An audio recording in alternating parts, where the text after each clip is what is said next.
All right, let's dive into the latest trade rumors swirling around the Dallas Cowboys. And let me tell you, this one's packed with drama, speculation, and a good dose of cold reality for Cowboys fans who are hoping for big-name reinforcements before the season kicks off. The conversation right now is centered around several NFL players either holding out from training camps, holding in while seeking new contracts, or simply being the subject of endless trade rumors. And yeah, Dallas has been linked with a few of them.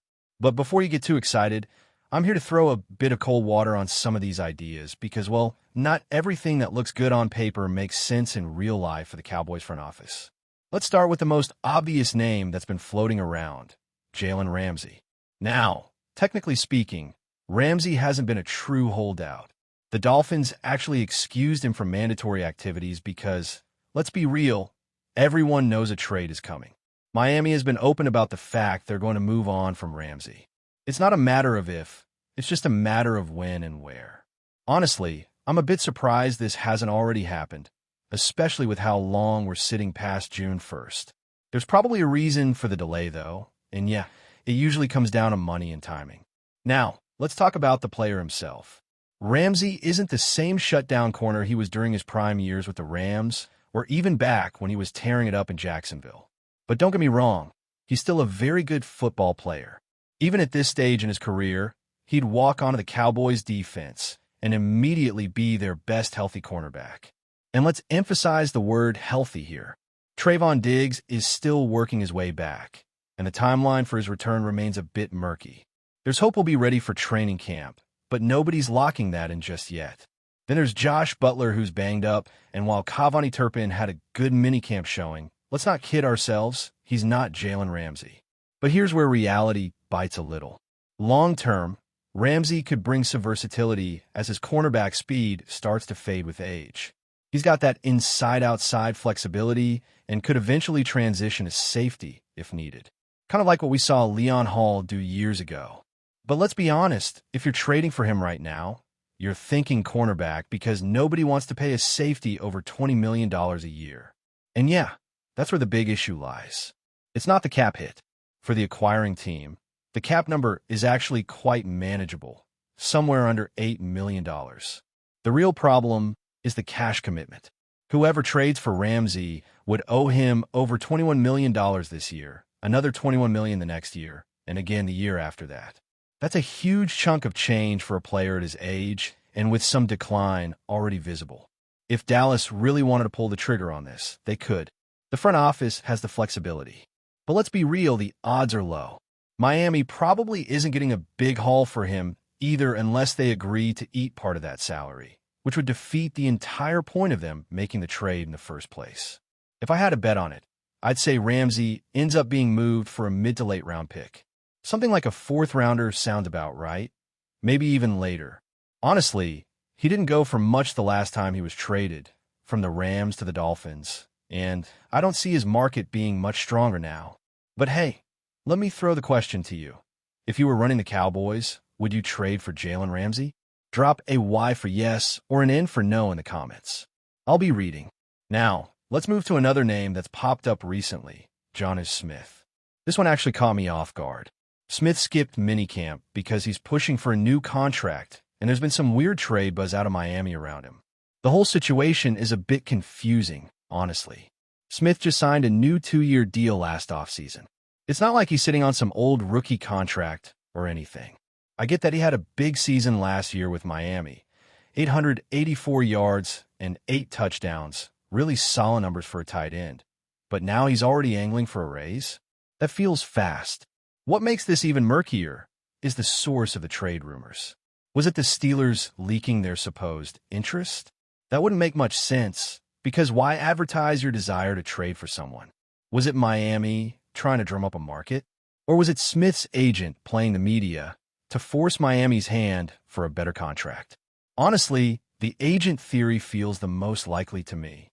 Let's not forget that Smith played a key role in Miami's offense last year. He was more productive than any tight end currently on the Cowboys roster. As much as I'm hopeful Jake Ferguson takes a step forward this season, bringing in Jonnu Smith would definitely represent an upgrade. That said, it creates a long-term roster dilemma. If you trade for Smith, What's your plan for Ferguson?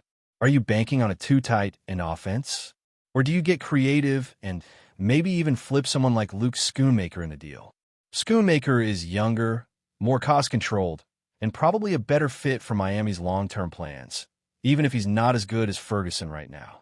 Again, I don't think Dallas is seriously chasing Smith. This feels like more of a Madden-style hypothetical trade, the kind fans like to cook up when they're bored in the offseason. But it's out there, so it's worth addressing. And speaking of big names that fans love to dream about, let's tackle the TJ Watt situation. What skipped minicamp too, and the contract chatter around him is getting louder by the day. His next deal is almost certainly going to reset the market for edge rushers. But here's the cold truth. There's no realistic scenario where the Cowboys trade for TJ Watt. The logistics don't work. Dallas already has Micah Parsons' looming extension on the horizon, and there's just no way the front office is going to trade for Watt and then pay him $40 million a year, all while knowing they'll also need to pay Parsons something in that same ballpark soon after. And before anyone throws out the wild idea of trading Parsons to make room for Watt, let me stop you right there. That's not happening either. The Cowboys need to be focused on locking up their own generational talent. The smart play here is to get Parsons' extension done before Watt finalizes his new deal. Otherwise, the price tag for Parsons could climb even higher once Watt sets the new market standard. Of course, knowing the Cowboys' track record, there's always the possibility they drag their feet and wait until the last possible minute. That's just how this front office tends to operate when it comes to big contracts. But let's keep the conversation going. Who do you think gets paid first? Micah Parsons or TJ Watt? Type MP for Micah or TJ for TJ Watt down in the comments. Now let's shift gears and talk about Trey Hendrickson, another edge rusher who's become a hot topic lately. Hendrickson has formally requested either a trade or a new deal from the Bengals. And so far, Cincinnati hasn't budged on either front. If I were running the Bengals, I'd just pay the guy. He's by far their best defensive player. And with how the market is moving for pass rushers, it's only going to get more expensive the longer they wait. There was a report from ESPN that Cincinnati and Hendrickson's camp have recently re-engaged in contract negotiations. That's a step forward, but it also feels like someone's going to blink soon. Either the Bengals cave and give him a new deal, or things get even messier. If I had to guess, I'd lean toward a resolution that keeps him in Cincinnati. But you can't entirely rule out a trade, especially given how dysfunctional things have been in that front office lately. Hendrickson's production over the last 2 seasons has been crazy good. He's not the most dominant run defender, and he's older than some of the other top edge rushers out there, but his pass rush numbers speak for themselves. Market-wise, I'd expect him to land somewhere between $32 to $37 million annually if he hits the open market. That's big money, and again, given the Cowboys' future financial obligations with Micah, I don't see them jumping into these waters. Could Dallas convince Hendrickson to play on his current deal without an extension and promise not to franchise tag him after the season? Maybe, but even that feels like a long shot. Plus, the Bengals still have 2 years of potential franchise tags they could use on him if they really wanted to drag this out. And let's not forget, Dallas would still need to offer Cincinnati enough in trade compensation to make them say yes. You'd be paying twice, once in draft capital and again in salary cap dollars. Also worth noting, Cincinnati is dealing with another bizarre situation involving their first-round pick, Shamar Stewart. The Bengals are in a rare rookie contract standoff because they're trying to include void language that no other team uses and that they've never done before. Stewart skipped minicamp and left early in protest. It's been a total mess.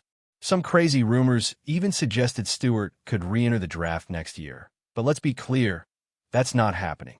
Zero chance. Cincinnati is not trading him either. They simply cannot afford to with the lack of proven talent behind him on the depth chart, especially with Myles Murphy struggling to live up to expectations so far. So yeah, that's the state of the Bengals, fighting with their best pass rusher and their first-round rookie all at once. Classic Cincinnati chaos. Let's wrap this part up by quickly touching on another name that's popped up among Cowboys fans, James Cook. Now, full disclosure, Cook isn't holding out or even holding in. He reported for Bills minicamp and even participated in drills. But Cowboys Twitter being what it is, the speculation around him keeps popping up. So let's address it. Cook himself was pretty straightforward when asked why he showed up for minicamp. His answer? I like my money.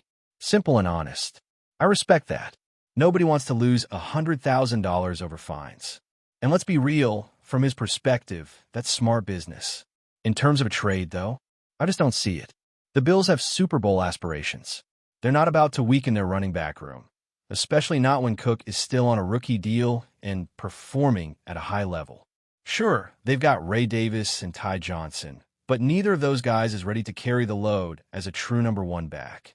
Maybe next offseason, when Cook's contract situation comes up again, this becomes a more realistic conversation.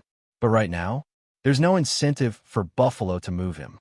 There are a few other names floating around, but let me just say up front, don't get your hopes up. Garrett Wilson showed up for Jets camp, so scratch him off your dream trade list. Terry McLaurin is holding out, but come on, Washington's not trading him within the division. Elgton Jenkins from Green Bay is technically a hold-in while angling for more guaranteed money. But the Cowboys are actually in decent shape on the offensive line, so that doesn't seem like a priority either. But before we continue, don't forget to subscribe to our channel and give this video a like. Your support helps us keep bringing you the latest updates on the Dallas Cowboys. Feel free to share your thoughts on the news in the comments as well. Jerry Rice, widely regarded as one of the greatest wide receivers in NFL history, has recently stirred a whirlwind of speculation and intrigue with a surprising statement about the Dallas Cowboys. Known for his candid and insightful views on the game, Rice's unexpected comments have left fans and analysts buzzing about what could be behind his cryptic words.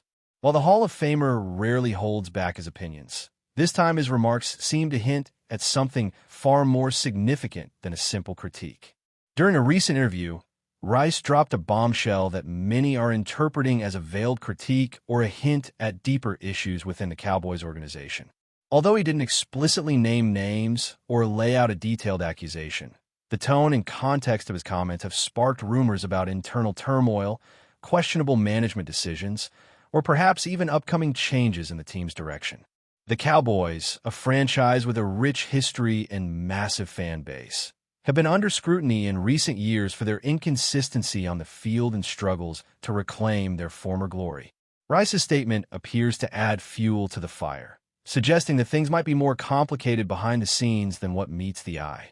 Speculation is running wild that Rice's remarks could be tied to the team's current roster dynamics or coaching strategies. Some insiders whisper about potential disagreements between key players and the coaching staff, while others point toward the front office's handling of trades and draft picks as possible points of contention. Jerry Rice's stature in the football world only amplifies the weight of these hints, making his words a hot topic among sports journalists and fans alike. If true, it could mean the Cowboys are on the brink of a significant shakeup or a reevaluation of their approach to the upcoming season. Adding to the buzz is the timing of Rice's statement, coming just as the Cowboys gear up for a critical phase in their schedule. With playoff hopes hanging in the balance and the pressure mounting, any internal friction or uncertainty could seriously impact the team's performance. Observers are now watching closely for any follow-up comments from Rice or reactions from Cowboys players and management. Will they confirm the rumors or dismiss them as unfounded? The suspense is building, and the sports world is eager to see how this drama unfolds. While nothing has been confirmed, the mere possibility that a legend like Jerry Rice is hinting at trouble within the Dallas Cowboys has injected a new layer of excitement and concern into the NFL conversation. Whether it's a call for change, a warning sign, or just a moment of candid reflection, Rice's words have opened the door for much speculation. As the Cowboys continue their campaign, all eyes will be on them, not just for their on-field performance, but for what might be happening behind closed doors. This developing story is one to watch, as it could shape the future of one of the NFL's most iconic teams. That's it for this update. If you enjoyed the video and want to keep receiving exclusive news about the Dallas Cowboys, please subscribe to our channel and give this video a like. We always look forward to your comments and opinions. See you in the next video.